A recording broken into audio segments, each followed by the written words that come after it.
అదే కాకుండా ఇక్కడ ప్రస్తుతం మనమైతే డాన్ బోస్కో డిగ్రీ కాలేజ్ దగ్గర ఉన్నాము. ఇక్కడ వచ్చిన ఓటర్లకు ఇబ్బంది కలగకుండా కూడా ఇక్కడ అన్ని ఏర్పాట్లు చేశారు. అదే కాకుండా దాదాపు 800 సెక్యూరిటీ తోటి కూడా ఇక్కడ పోలీసు కావచ్చు ఈసారి బై ఎలక్షన్ అంతేకాకుండా మార్కెట్లో సౌకర్యాలు కూడా అన్ని మార్కెట్లు ఏర్పాటు చేసుకొని పోలీసు బృందాలతో డ్రోన్ కెమెరాలు దాదాపు డ్రోన్ కెమెరాలు ఈసారి జూబ్లీహిల్స్ బై ఎలక్షన్ నిర్వహిస్తూ ఉంది తెలంగాణ ప్రభుత్వం అని చెప్పుకోవచ్చు.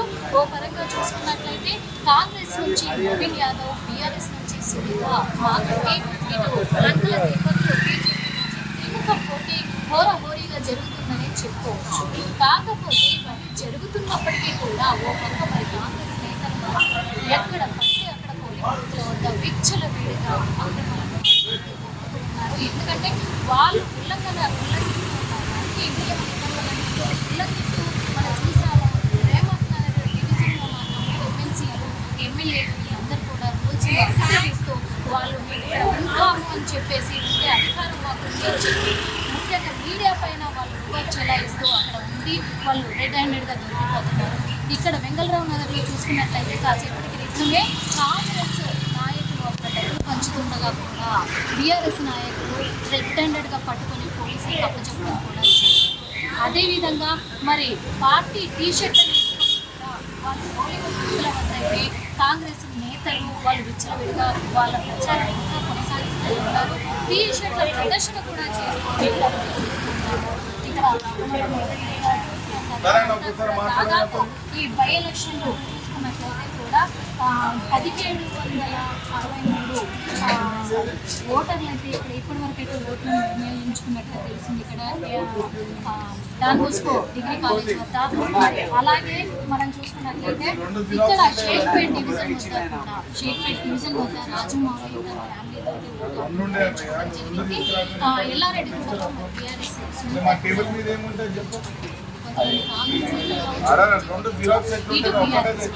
ఇండిపెండెంట్ గా నియమించిన వాళ్ళ పరిస్థితి అయితే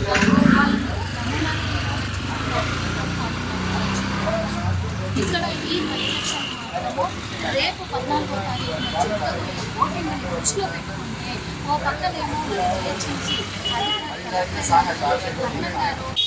డ్రోన్ కెమెరాల సహాయంతో మొత్తం కూడా అన్ని పోలింగ్ పరిశీలిస్తున్నప్పటికీ మరి నేతలు మాత్రం ఎందుకు తెలియదు కానీ వాళ్ళ పంతం వాళ్ళు కొనసాగిస్తూనే ఉన్నారు. ఎక్కడ పక్క ప్రచారాన్ని ఎప్పటికీ కూడా కొనసాగిస్తున్నారు, రూల్స్ని అతిక్రమిస్తున్నారు. ముఖ్యంగా మరి బీఆర్ఎస్ నేతలు ఏమవుతున్నారంటే కాంగ్రెస్ నాయకులు ఇలా పోలింగ్ బూత్ల వద్ద విచ్చలవిడిగా తిట్టడము, వాళ్ళ ఇంట్లో వాళ్ళు ప్రచారాన్ని కొనసాగించుకోవడము, ఓటర్లను మభ్యపెడుతున్నారు. నవీన్ యాదవ్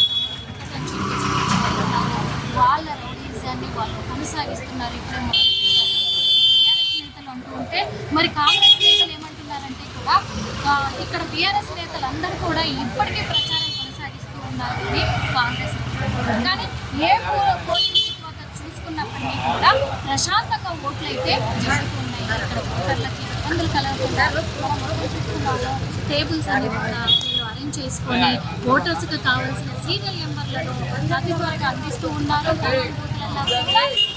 ఇలాంటి ఇబ్బందులు కాకుండా వచ్చినప్పటికీ కూడా వాళ్ళ ఫేస్ ఐడెంటిఫై చేస్తేనే వాళ్ళ ఫేస్లను చూస్తేనే ఇక్కడ ఓటింగ్ జరుగుతుంది, లేకపోతే జరగదు అని చెప్పేసి ఎందుకంటే వాళ్ళు రిపీట్ వచ్చే అవకాశాలు కూడా ఉన్నాయి. మరి కొంతమంది ఓటర్లు కూడా మనతో పాటే ఉన్నారు. అడిగి తెలుసుకుందాం అసలు ఏ పార్టీ గెలవబోతుంది, ఏ పార్టీ అధికారం ఇక్కడ రాబోతుంది, అంతేకాకుండా ఇక్కడ మరి ఎలా జరుగుతుంది ఓటింగ్ అనేది కూడా తెలుసుకుందాము. ఎందుకంటే మరి బీఆర్ఎస్ నాయకులు కొన్ని ఎలిగేషన్స్ చేస్తూ ఉన్నారు కదా, అడిగి తెలుసుకుందాము. నమస్తే భయ్య, ఎలా జరుగుతుంది ఓటింగ్ అంతా కూడా ఇక్కడ డాన్ బోస్కో డిగ్రీ కాలేజ్?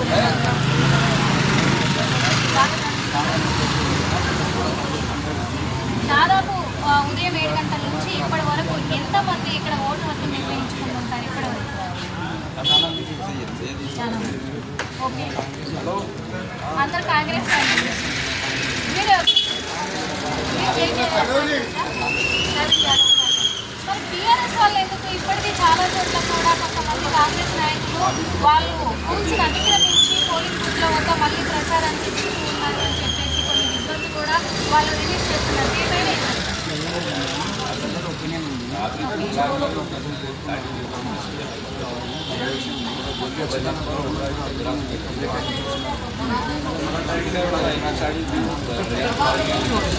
అంటే ఇక్కడ ఓటర్కు లేని కార్యకర్తలు ఎవరు పోలింగ్ బూత్ల వద్ద కనిపించకూడదు అనేది రూల్స్ ఉన్నాయి. అలాగే రేవంత్ నగర్ డివిజన్ దగ్గరే మరి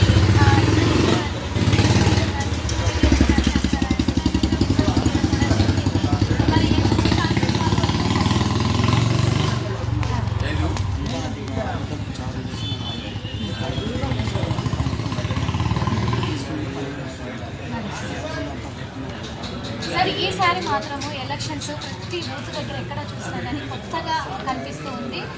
ఓటర్లకు కూడా ఎలాంటి ఇబ్బందులు కలగకుండా మొబైల్స్ పెట్టుకోవడానికి కూడా వాళ్ళు ఏర్పాటు చేశారు.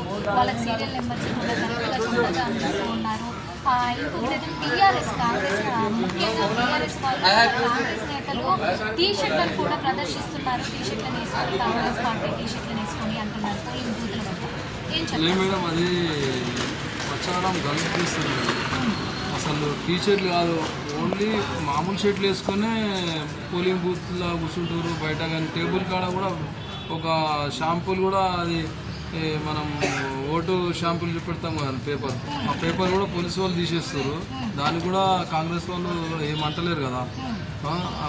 పకడ్బందీగా పోలీసు వాళ్ళు కూడా చాలా జాగ్రత్త తీసుకుంటారు. వాళ్ళు టీఆర్ఎస్ వాళ్ళు దుష్ప్రచారం చేస్తుడు వాళ్ళకి అలవాటు కదా. ఏదో ఒకటి ఇది ఆపుదామా లేకుంటే ఏదైనా చేద్దామని అది కాదు. ప్రజలలో చైతన్యం వచ్చింది. మాకు 2 సంవత్సరాలు 10 సంవత్సరాలు గవర్నమెంట్ లేదు, 12 సంవత్సరాలు లేదు.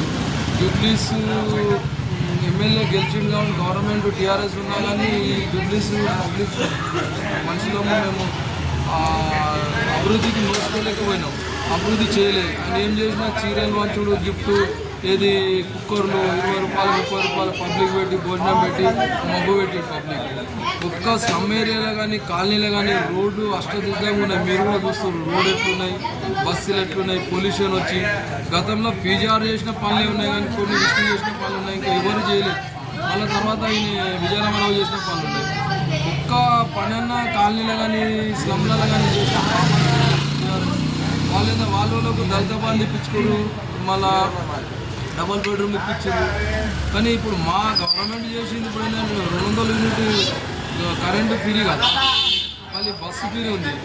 మళ్ళీ ఇంకోటి రేషన్ కార్డు గతంలో వైఎస్ఆర్ చేసిన రేషన్ కార్డు వచ్చినాయి కానీ ఇప్పుడు 10-12 సంవత్సరాలకు రేషన్ కార్డు వెళ్ళి మేడం. రీసెంట్ ఇప్పుడు పూర్ణం ప్రభాకర్ ఆర్టీఓ మినిస్టరు అతను ఇన్ఛార్జ్ మినిస్టర్ ఇచ్చారు కాబట్టి అతను వచ్చి కూడా దగ్గర 1,00,000 చిల్లర రేషన్ కార్డులు ఇచ్చారు. ఏది ఉత్తమనతో వీళ్ళు కలిసి సీఎం ఆదేశాల మేరకు. ఇప్పుడు వీళ్ళు చేసిన అభివృద్ధి బాగుందా, వాళ్ళు చేసిన అభివృద్ధి పబ్లిక్ కూడా గుర్తుపడుతుంది మేడం. సన్న బియ్యం ఇప్పుడు మా ఉన్నవాళ్ళు బియ్యం కూడా ఇప్పుడు సీఎం ఇస్తున్నారు, వాళ్ళు కూడా ఆలోచన చేస్తున్నారు. ఒక్కసారి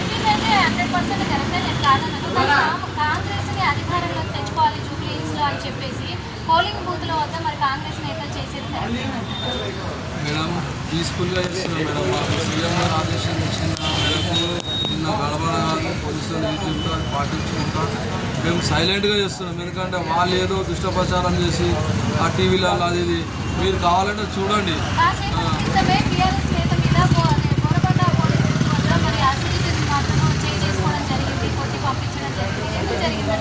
అసలు బాబా అసదేనా ఇక ఆయనకు వాళ్ళకి ఏముందో చెప్పలేము. ఏదో ఒక పార్టీకి సంబంధించి వాళ్ళ పాత కక్షలు పార్టీ మీద పెడితే ఎట్లా మేడం? ఓ ఆ బాబా అక్కడ ఉన్నాడేమో, పోతే బాబాని తిడితే బాబా ఏం కోపమైండు. ఇప్పుడు మేడం మీరు ఇప్పుడు నన్ను మాట్లాడంటేనే నేను మీతో మాట్లాడుతున్నాను. నాతో నేను పోతుంటే మీరు ఉన్నాను మేడం, నాకు ఇయ్యనన్ను మైకైతే గుంజుకోలేనుగా మేడం. అతను ఏమన్నాడో ఇతనేమో అది దానికి పార్టీ మీద రుద్దితే తప్పు కదా మేడం. ఎంతవరకు ఎందుకంటే ఒకసారి మనిషి బద్దం ఉండి ఆ మనిషి మీద ఇంకో 2 రాళ్ళు ఎత్తేస్తే పద్ధతి కాదు కదా. టీఆర్ఎస్ వాళ్ళకి అలవాటు అది.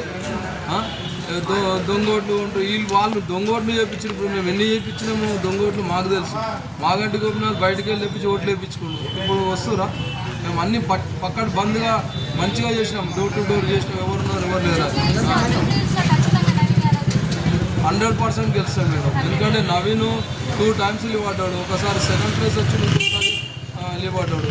ఎందుకంటే ఆయన చేసిన సేవలు కూడా మంచిగా ఉన్నాయి కదా మేడం. ఆయన పబ్లిక్లో ఉంటాడు.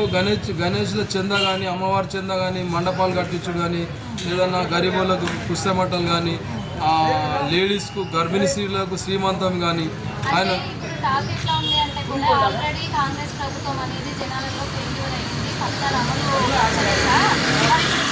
నవీన్ యాదవ్ ఎలా గెలిపించుకుంటుంది దీనికి ఏం చెప్తారు మేడం? ఇప్పుడు దళితుని ముఖ్యమంత్రి చేస్తా అన్నాడు ఎవరు? కేసీఆర్ చేసిరా మేడం? ఒక్కడేసారి ఇప్పుడు మాకు 2 సంవత్సరాలు పూర్తి కాలేదు, 2 సంవత్సరాల్లో ఇన్ని పథకాలు చేస్తాం అన్నాడు.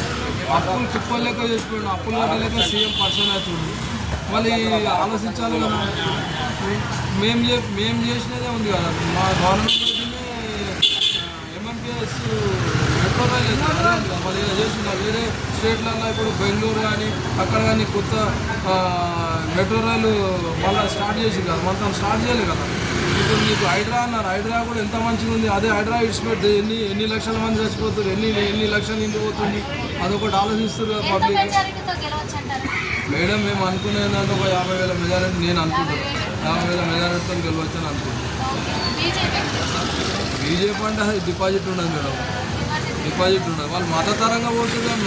ఏ గుళ్ళో పోయి ఎంత పూజ చేస్తారు మేడం? మేము డైలీ పోతాం గుడికి. ఇప్పుడు మన మతపరంగా చూస్తే మతం అందరికీ ఉంటుంది. ఇప్పుడు మేము మసీద్లలో మేము కూడా పోయి ప్రార్థన చేస్తాం. మళ్ళీ అన్ని నేను కాలే మేడం, వేయాలి పోయి వేయాలి.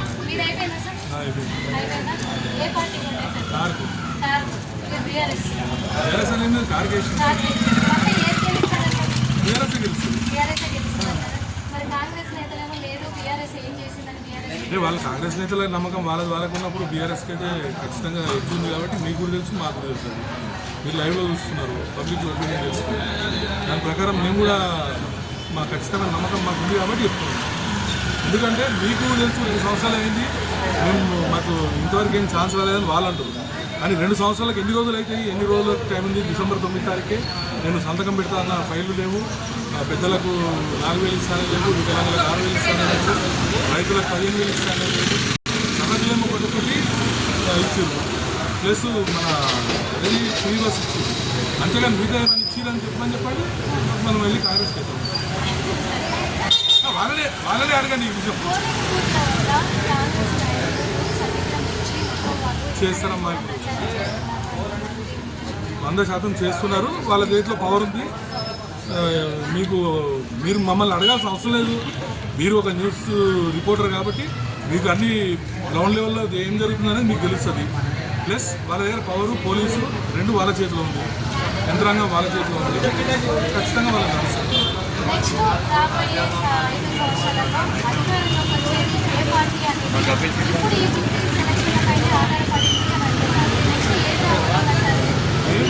ఖచ్చితంగా చెప్పేది బీఆర్ఎస్ రాదు అని మీరు ఎక్కడ ఏ ఊరికి వెళ్ళి టచ్ చేసినా, ఏ పబ్లిక్ టచ్ చేసినా నెక్స్ట్ బీఆర్ఎస్ వస్తుంది.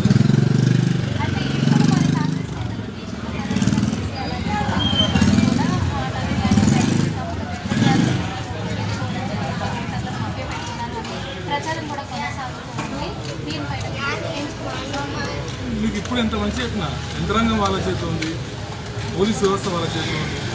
ప్లస్ వాళ్ళు లోకల్గా కొంచెం మీకు ఆల్రెడీ మేము చెప్పాల్సిన అవసరం లేదు. స్టేట్ లెవెల్ అందరికీ తెలుసు. అంటే ఎలక్షన్స్ అప్పుడు అందరూ సమానం. ఒక పబ్లిక్గా మీరు ఒక ఓటర్గా ఎలా కనిపిస్తుంది? ఎంత శాంతియుతంగా చేసుకుంటే అంత మంచిది. అందరూ మంచి గెలుచుకొని ఓటు అడిగితే ఇంకా హ్యాపీ. చూసాం కదా, మరి ఇక్కడ మాత్రము కొంతమంది బీఆర్ఎస్ఏ గెలుస్తుంది అంటున్నారు, కాంగ్రెస్ గెలుస్తుంది, బీజేపీకి మాత్రం ఇక్కడ డిపాజిట్ కానీ బీజేపీ సెంట్రల్లో ఉంది. అదేవిధంగా ఇక్కడ ఓటింగ్ మాత్రం ఇక్కడ పోలింగ్ అంతా ప్రశాంతంగానే జరుగుతున్నప్పటికీ కూడా కొన్ని చోట్ల మరి వాళ్ళ స్ట్రాటజీలు వాళ్ళు ప్రవర్తిస్తూ ఉన్నారు. ఇప్పటికైతే ప్రశాంతంగా కొనసాగుతూ ఉంది. ఎక్కడికక్కడ పోలీస్ అధికారులు కావచ్చు, జిహెచ్ఎంసీ పరిధిలో ఉన్న జిహెచ్ఎంసీ అధికారులు కావచ్చు తగిన చర్యలు పాటిస్తూ ఉన్నారు, చూసుకుంటున్నారు. ఎవరు ఏ గొడవలు జరగకుండా పోలీస్ సిబ్బంది అయితే దాదాపు జూబ్లీహిల్స్ నియోజకవర్గంలో దాదాపు ఇప్పటి వరకు అయితే 3,500 మంది పోలీస్ సిబ్బందిని ఏర్పాటు చేసినట్టుగా తెలుస్తుంది. మరి స్పెషల్ ఫోర్స్ సిబ్బందిని కూడా ఇక్కడ